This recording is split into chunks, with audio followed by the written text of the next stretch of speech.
Hi, everyone. Harry here to talk about another invocation, the second at least, of this extraordinary power to deport people who are here legally and have committed no crime. So that already happened, as you may recall, in the case of Mahmoud Khalil, who was a Columbia University grad student and green card holder and husband of an American citizen who is 8 months pregnant, who committed no crime, but allegedly had a leader. Well, he did have a leadership role for sure in the Columbia University pro-Hamas or anti-Israel protests.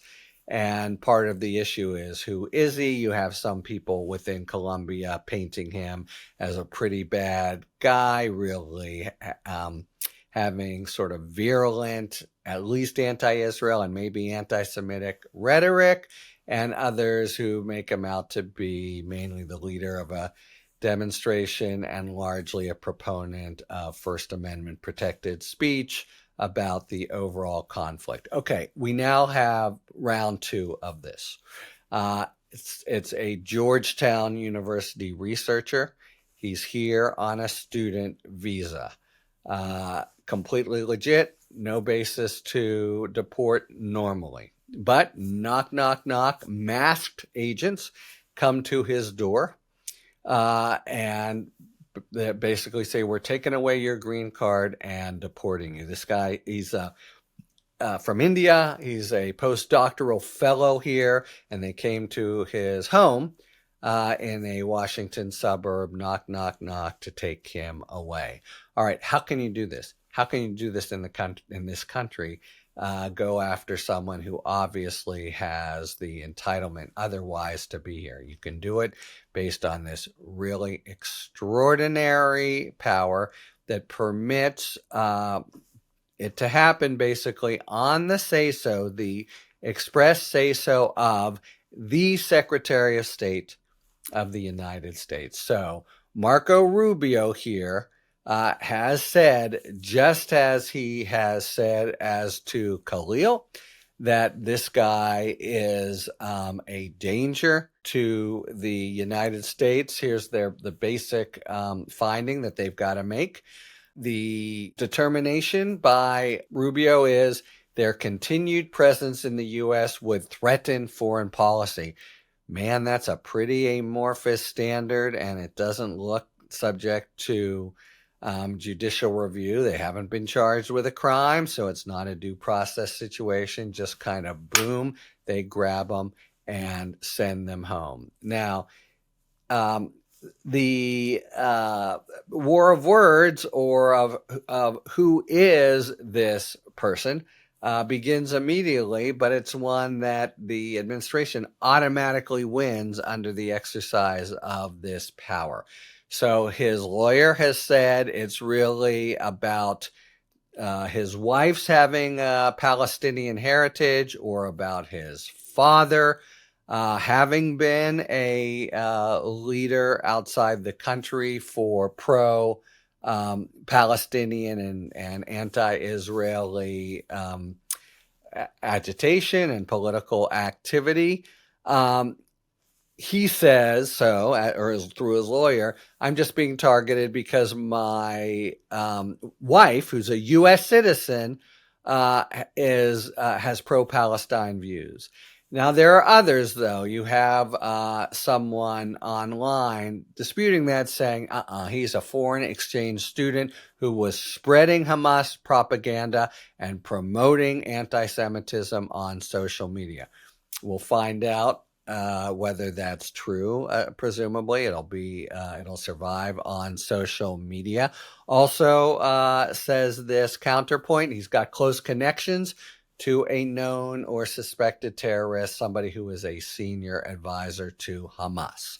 And based on that, he falls within the statute, 23(7)(a)(4)(c)(i). But the basic idea is, don't need a crime, don't need due process, just need the Secretary of State to say that somebody who is here, not a citizen, you couldn't do this to a citizen, but someone who's here on the grace of the United States, by a green card, say, with Khalil, or a student visa with Suri, can just have officers, knock on their door and send them away.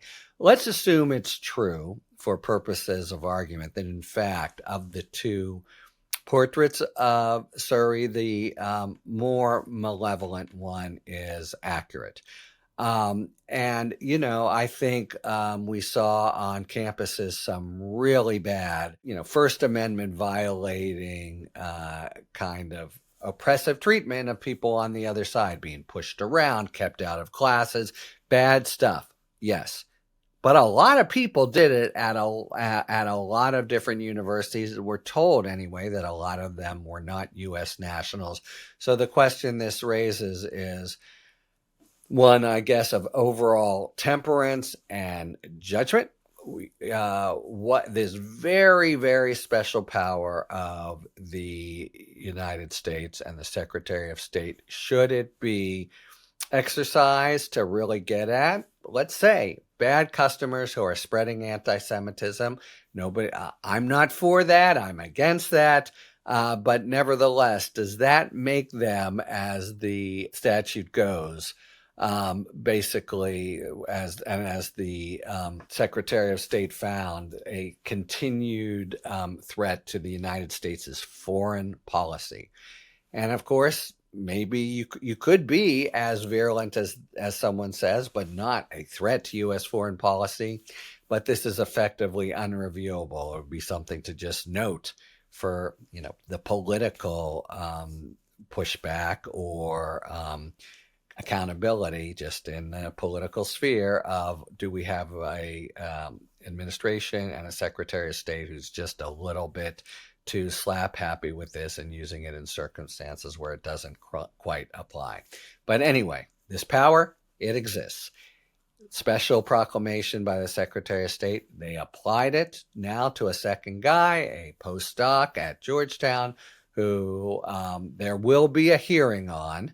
That same as with Khalil.